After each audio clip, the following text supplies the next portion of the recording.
there by the Corolla. The Bates twins.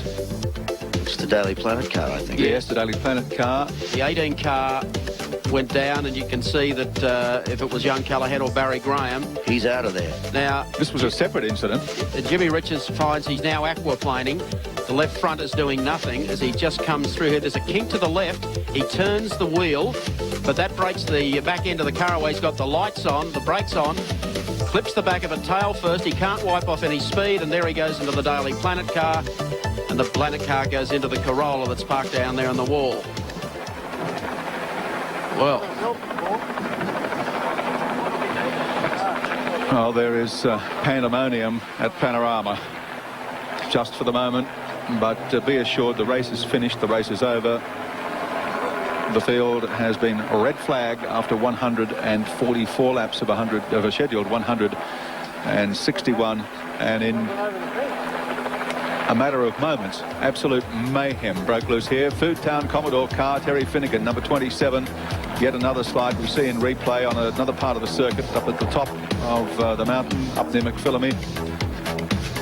And he was fortunate in that the only thing in his way was the wall, not another competitor. So he sustained some damage, but is otherwise out of harm's way.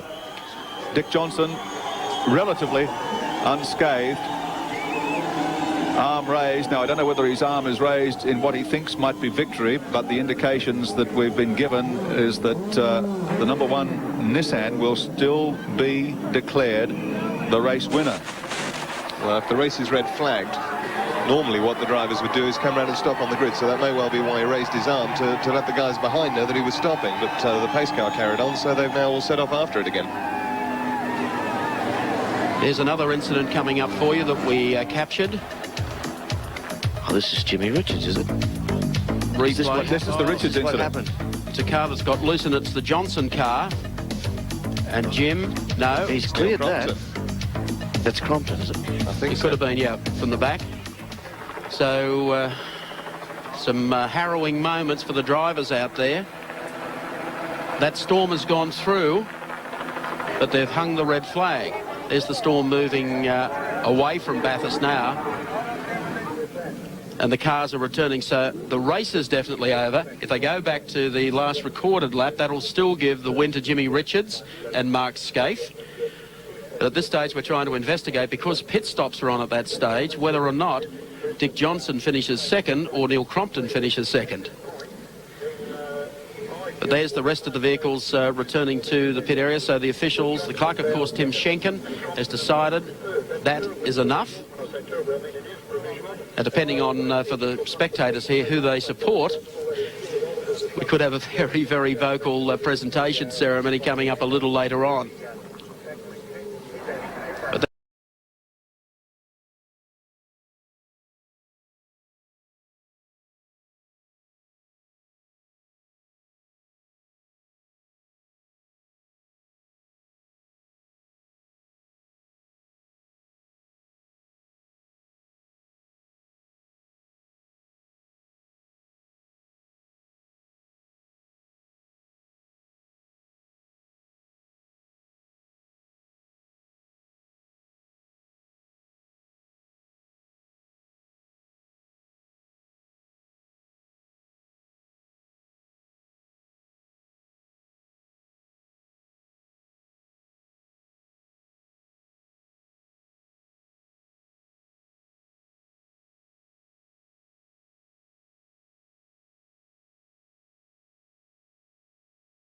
So that'll leave him out. The number 2 car's still clear as well?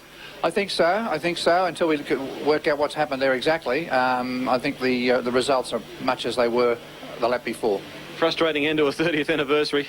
Frustrating, yes, but this is shades of 87 all over again, isn't it? Yeah, but I suppose at least we've got the Fords and the Holders back. Thanks, Ivan. Thank you. Thank you, John. Jimmy Richards has returned to the pit lane, explaining what happened. Let's go to Mark. Jim?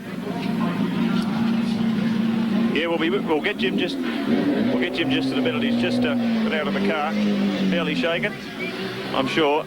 Just put the jacket on. He's probably a bit cold from standing up on the mountain there too. Jim, what happened up there?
1-2. Big winners here today. You get the impression out of that, Mark, that Jim didn't expect to win. One never expects to win in a car with no wheels. Yes. But they've driven marvellously all day, Mark Scaife and Jimmy Richards. Jim walks back out of the pits. Freddie Gibson, I don't think they can believe it. I can't believe it, he said. Well predicted Nostradamus. He should have gone and spoken to Ivan Stibart. He was absolutely confident.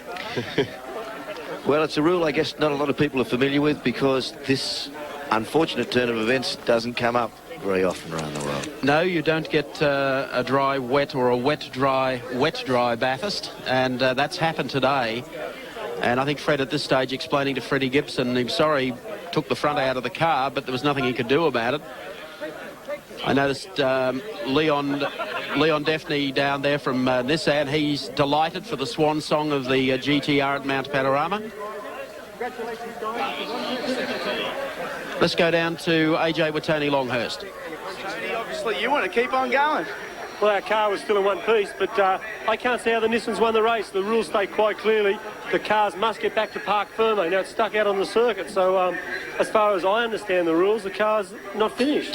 So what we're saying, we're going to hear a little bit more about this in the protest room, perhaps? Oh, I don't think we'll protest, but the organisers, they make up the rules and says the cars must make it to Parc Ferme. Well, their car is not in Parc Ferme. I guess it's a long year for an ending like this for a B&H team. 4th place, only 1 out of the 3. No, it's a very hard... it's been a very hard day for us, and it's just disappointing. But again, I don't think the Nissans won. I think Dick's won the race. Oh, thank you, AJ, and thank you, Tony Longhurst. Actually, that's not right. What Tony's saying, I think, is incorrect. It was just pointed out to me, Nigel, one of our aficionados, just pointed out to me that Emerson Fittipaldi actually won the British Grand Prix in 1975, I think it was, while his car was a smoking wreck beside the track. So there are precedents for today's result. Well, we might be able to investigate that between Johnny Brady and Mark Osler over in the pits. But good luck, Jimmy's wife, Leon Daphne from Nissan. They were anything but happy about coming to Mount Panorama as the sun comes out now. I guess a word with Dick Johnson to see whether Dick believed the race should have been stopped, and his answer may well have been no. But they're headed down to Victory Lane. We'll have the presentation coming up shortly. But Jim, what a day for him as they make their way to the Toohey Centre.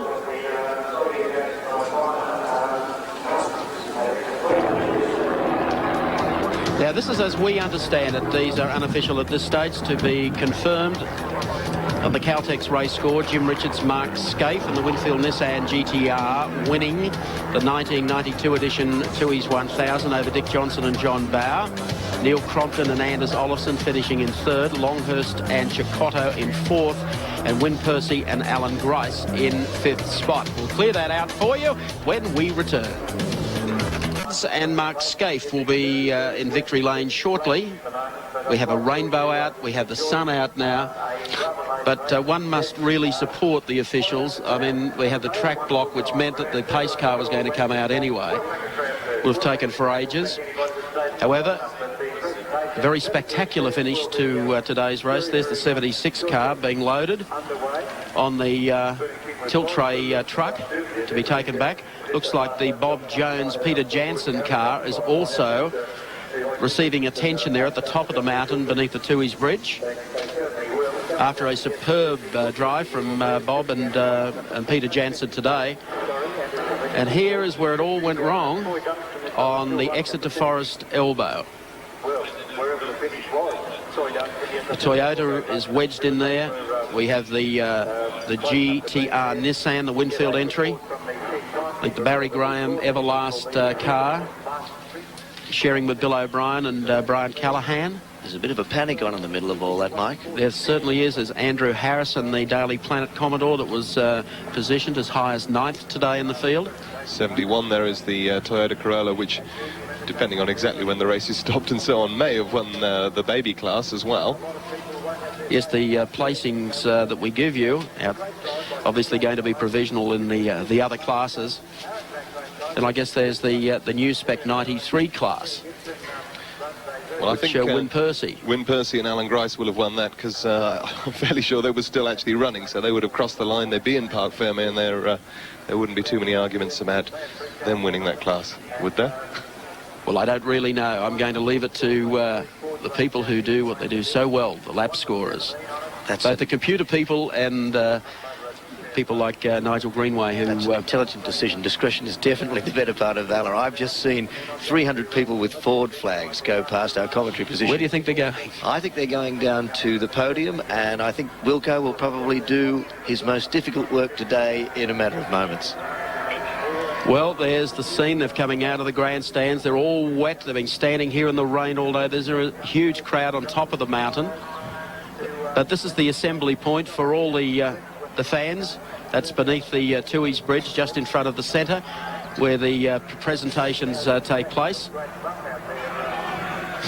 They're waiting. I'm just looking to see if I can find the Nissan flags out there. The natives are restless. Just a little. And here are the fans along Pitt Straight. And the ones up on the hill, they're shell-shocked as well. I hope Wilco's wearing his can-proof vest. They're stunned, the spectators. They just can't believe this. But we see some Ford flags down there, and they're down out the front of the centre. We're all stunned, I think. I'm feeling fairly shell-shocked, I'm prepared to tell you. Really, after a performance like that today, it would be rotten luck to take the win away from Mark Scaife and Jimmy Richards. Let's go down to the presentation ceremony. It's going to be a very noisy bit of beauty. Wilco. Thank you very much, Mike Raymond. And here we are at the Tui Centre for the official presentations following this foreshortened race for 1992. And the crowd are really getting worked up, and I know why they are. We'll get to that very shortly. But first of all, we've got the 1600cc class winners, Scotty and Jason Bargwanner in their Toyota Corolla. And here they come. A fantastic effort. Just keep talking and ignore this noise. The 1600cc class winners. It was a big effort. The competition between yourself, Peter Verheyen, and the other cars in the class was very, very close. The Bates boys just swapped positions all day. Yeah, Scott's still at the top of the mountain. He's involved in that crash. We don't know where he is at the moment. He's trying to get up here now. We've just got to thank John Smith for letting us have the car. Mercantile Mutual, Brake Pro, and Wintool ABW Awards. Thanks a lot, guys. Thanks to all the ugly children that helped us as well. Thanks, boys. Jason Bargwanner in partnership with his cousin Scotty, who unfortunately is still stuck at the top of the mountain and can't get here. They were the 1600cc class winners. Well, third place outright in the great race for 1982 went to